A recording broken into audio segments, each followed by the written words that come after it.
Typhoid জ্বর বা সংক্রমণ জাতীয় তরুণ রোগে প্রচণ্ড বাচালতাপূর্ণ প্রলাপ আমাদের বেলাডোনা, স্ট্রামোনিয়াম এবং হায়োসিয়ামাস এই তিনটি ঔষধে রয়েছে।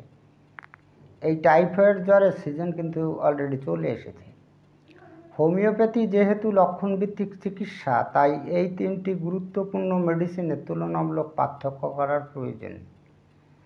তো এই টাইফয়েড জ্বরে রোগীরা যখন আক্রান্ত হয় এবং এই জ্বর যখন প্রচণ্ড বাড়াবাড়ি হয়, তখন কিন্তু রোগীরা জ্বরের ঘোরে কিন্তু ওই প্রলাপ বকে, মানে ভুল বকে। আমরা গ্রাম্য ভাষায় এটাকে বলি জ্বরের ঘরে ভুল বকছে। তো আমাদের ডক্টরি ভাষায় এটাকে বাচালতাপূর্ণ প্রলাপ বলা হয়।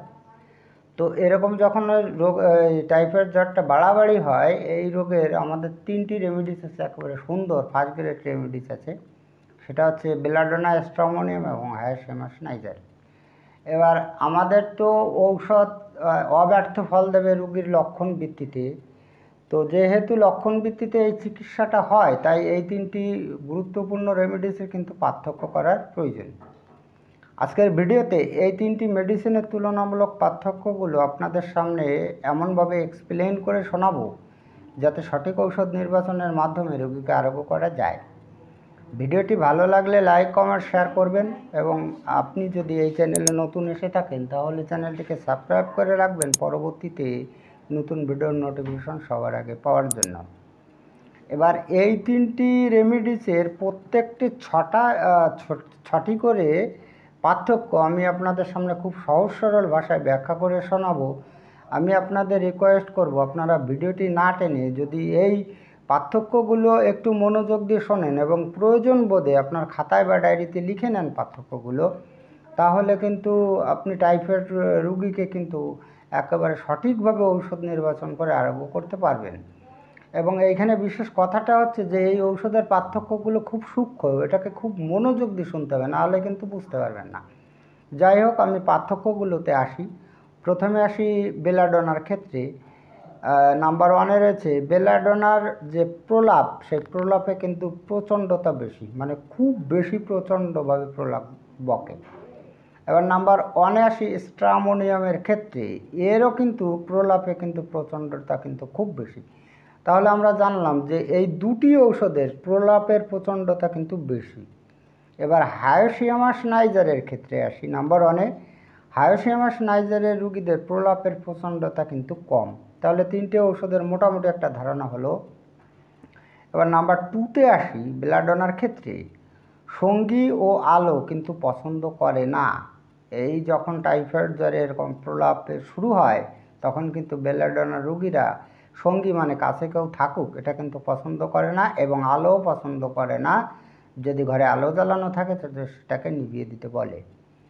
এবার নাম্বার টুতে আসি স্ট্রামোনিয়ামের ক্ষেত্রে সঙ্গী ও আলো কিন্তু এরা কিন্তু পছন্দ করে। এবার নাম্বার টুতে আসি হায়োসিয়ামাস নাইজারের ক্ষেত্রে এরকম কোনো লক্ষণ নেই যে সঙ্গী আলো পছন্দ করে বা করে না, এরকম কিন্তু কোনো লক্ষণ নেই। এর লক্ষণটা কীরকম? সন্দেহপ্রবণ ভাবটা কিন্তু বেশি হয়। তো আপনি বুঝবেন কি করে? সন্দেহপ্রবণ ভাব বেশি হয় বিধায় এরা কিন্তু ঔষধ খেতে চায় না। এরা মনে করে যে ঔষধ খেয়ে আমাকে মেরে ফেলবে, তার জন্য কিন্তু এরা ঔষধ খেতে চায় না। অর্থাৎ এই সন্দেহটা কিন্তু আসে। তো পার্থক্যটা কীরকম হলো? দুইয়ের পার্থক্য যে বেলাডোনা রোগীরা কিন্তু সঙ্গী আর আলো পছন্দ করে না, স্ট্রামোনিয়ামের রোগীরা কিন্তু পছন্দ করে, আর হায়োসিয়ামাসের নাইজারের রোগীদের কিন্তু সন্দেহ প্রবণতা ভাবটা বেশি প্রকাশ করে। পার্থক্য হয়ে গেল। এবার নাম্বার থ্রিতে আসি। বেলাডোনার ক্ষেত্রে শব্দ, স্পর্শ, এই যে অনুভূতিগুলো এগুলো কিন্তু বিলুপ্তি হয় না, মানে ওরা কিন্তু শব্দও বুঝতে পারে, স্পর্শও বুঝতে পারে, এগুলো বিলুপ্তি হয় না, থাকে রোগীদের মধ্যে। এবার নাম্বার থ্রিতে আসি। স্ট্রামোনিয়ামের ক্ষেত্রে শব্দ, স্পর্শ, অনুভূতিগুলো কিন্তু সম্পূর্ণভাবে বিলুপ্তি হয়ে যায়, কাজ করে না, এরা শব্দ স্পর্শ ভালোভাবে বুঝতে পারে না। এবার হায়োসিয়ামাস নাইজারের ক্ষেত্রে আসি। শব্দ, স্পর্শ, অনুভূতিগুলো বিলুপ্তি হয় কিন্তু পরিমাণে কম।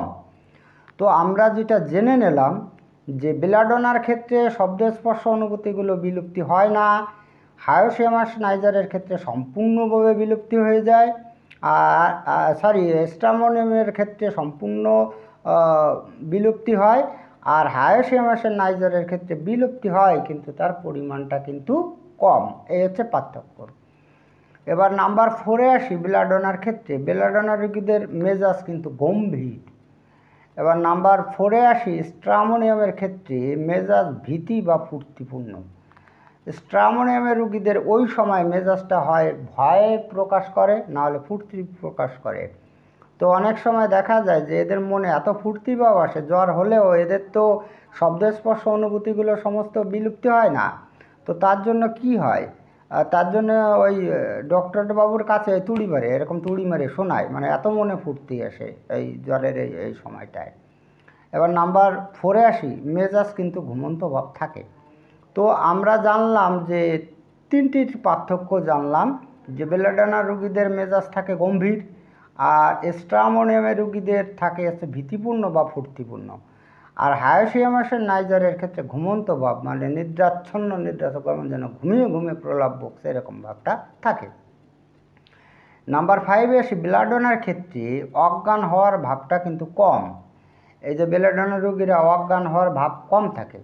এবার স্ট্রামোনিয়ামের ক্ষেত্রে অজ্ঞান হওয়ার ভাব কিন্তু মাঝারি প্রকৃতির থাকে, আর হায়োসিয়ামাসের নাইজারের ক্ষেত্রে কিন্তু অজ্ঞান হওয়ার সম্ভাবনা খুব বেশি থাকে।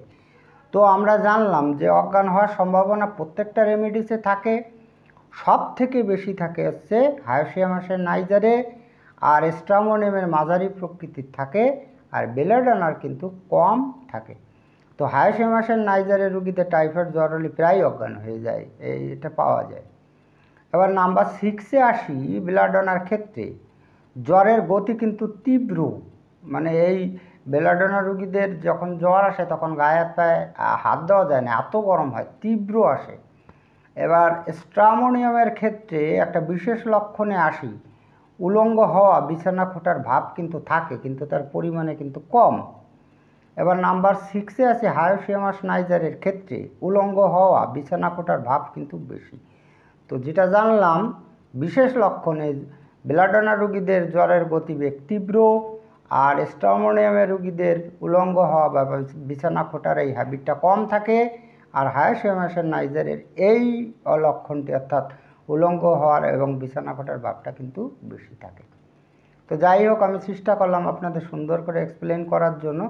তো তথাপিও আপনাদের যদি কোনো রকম বুঝতে অসুবিধা থাকে আপনারা কমেন্ট করে জানাতে পারেন। যাই হোক, আজকে এই পর্যন্তই। খুব তাড়াতাড়ি ফিরে আসবো নতুন গুরুত্বপূর্ণ বিষয়বস্তুর ভিডিও নিয়ে। দেখা হচ্ছে নেক্সট ভিডিওতে। ততক্ষণ আপনারা ভালো ও সুস্থ থাকুন। জয় হনুমান, জয় হোমিওপ্যাথ।